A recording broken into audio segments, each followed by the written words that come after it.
कोलकाता के RG Kar medical college में हुए एक ट्रेनिंग डॉक्टर के रेप का मामला एक बहुत ही दुखद घटना है। इससे पहले हाथरस रेप केस हुआ था और उससे पहले निर्भया हत्याकांड और रेप हुआ था।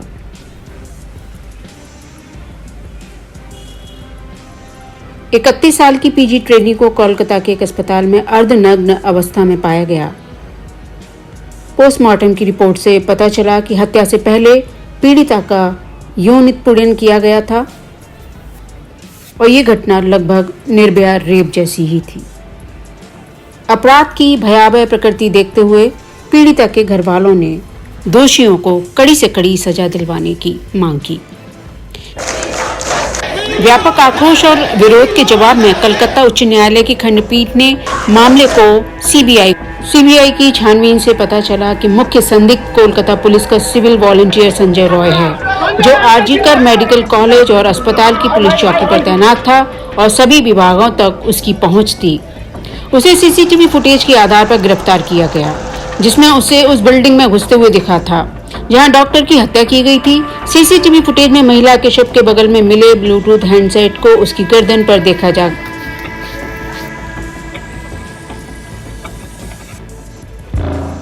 सीसीटीवी फुटेज में महिला के शव के बगल में मिले ब्लूटूथ हैंडसेट को उसकी गर्दन पर देखा जा सकता था। यह हेडसेट उसके फोन से भी जुड़ा हुआ पाया गया।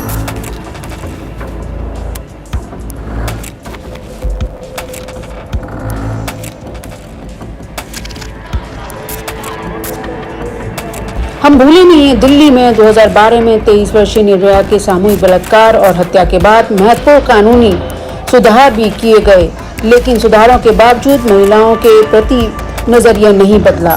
कोलकाता की घटना के बाद उत्तराखंड में 2 मामले सामने आए। 3 दिन पहले एक नर्स के साथ गैंगरेप करने के बाद उसकी हत्या कर दी गई। इसके बाद देहरादून में 16 साल की किशोरी के साथ भी गैंगरेप किया गया। किशोरी मुरादाबाद की रहने वाली थी और पंजाब जाना चाहती थी, लेकिन उत्तराखंड की बस का ड्राइवर उसे बहकाकर देहरादून ले गया और उसके साथ रेप किया। 2012 की दिल्ली घटना के बाद एनसीआरबी ने पूरे भारत में सालाना 25,000 बलात्कार के मामले दर्ज किए। तब से ये संख्या लगातार 30,000 से भी अधिक हो गई, जिसमें 2016 में लगभग 39,000 मामले उल्लेखनीय रूप से चरम सीमा पर थे। 2020 जब कोविड-19 था, उस समय कुछ समय के लिए मामलों में गिरावट देखी गई, लेकिन ये आंकड़े जल्दी ही वापस बढ़ गए। सेक्सुअल और non sexual violence, human trafficking and gender discrimination में भारत को महिलाओं के लिए दुनिया के सबसे असुरक्षित देशों में एक माना गया है। The world's most unsafe countries for women, why man rape. Tara Kaushal अपनी इस किताब में बताती हैं कि कैसे सिनेमा में अतिकामुक पोर्नोग्राफी, बलात्कार के मामले, मीडिया में पक्षपातपूर्ण कवरेज भारत में लैंगिक हिंसा को बढ़ावा देने में सहयोगी एजेंट बन गए हैं। ऐसे समय में जब यौन हिंसा हमारे समाज को अपंग बना रही है, व्हाई मैन रेप हमें इस समस्या के बारे में जागरूक करने और उसे रोकने का तरीका खोजने की दिशा में तारा कौशल की ये महत्वपूर्ण और पढ़ने योग्य किताब है।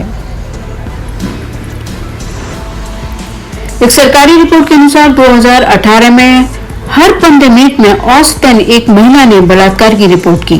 2022 के उपलब्ध डाटा के अनुसार 31,000 से अधिक बलात्कार की रिपोर्ट की गई। ये आंकड़े इस गंभीर मुद्दे की निरंतर प्रकृति को उजागर करते हैं। सख्त कानूनों की शुरुआत के बावजूद, जिसमें न्यूनतम 10 साल की सजा, आजीवन कारावास या 12 साल से कम उम्र के पीड़ितों से जुड़े मामलों में मृत्युदंड भी शामिल है। वरिष्ठ आपराधिक वकील रेबेका एम जॉन, जिन्होंने कई बलात्कार पीड़ितों के केस लड़े हैं, उनका मानना है कि लगातार कानून प्रवर्तन की कमी और खराब पुलिसिंग इस समस्या में योगदान करती हैं और कानून के डर की अनुपस्थिति कुछ बलात्कारियों को ये विश्वास करने की अनुमति देती है कि वो इतना घिनौना काम करने के बाद भी न्याय से बच सकते हैं। भारत में बलात्कार के मामले दिन प्रतिदिन क्यों बढ़ रहे हैं? बलात्कार के मामलों में वृद्धि के पीछे एक मुख्य कारण पुरुष प्रधान समाज है। शिक्षा की कमी के चलते ज्यादातर पुरुष सोचते हैं कि महिलाएं केवल इस्तेमाल के लिए पैदा होती हैं, इसलिए महिलाओं को घरेलू गतिविधियों, यौन गतिविधियों आदि तक ही सीमित रखा जाना चाहिए। बलात्कार के मामलों में वृद्धि के अन्य कारणों में गरीबी भी प्रमुख कारण है और हिंसा के बीच के संबंधों की अनदेखी, बलात्कार से जुड़ा कलंक और दोष, उचित लैंगिक शिक्षा की कमी और न्याय की कठिन राह भी इसमें शामिल हैं। नमस्कार, मैं हूं प्रभा।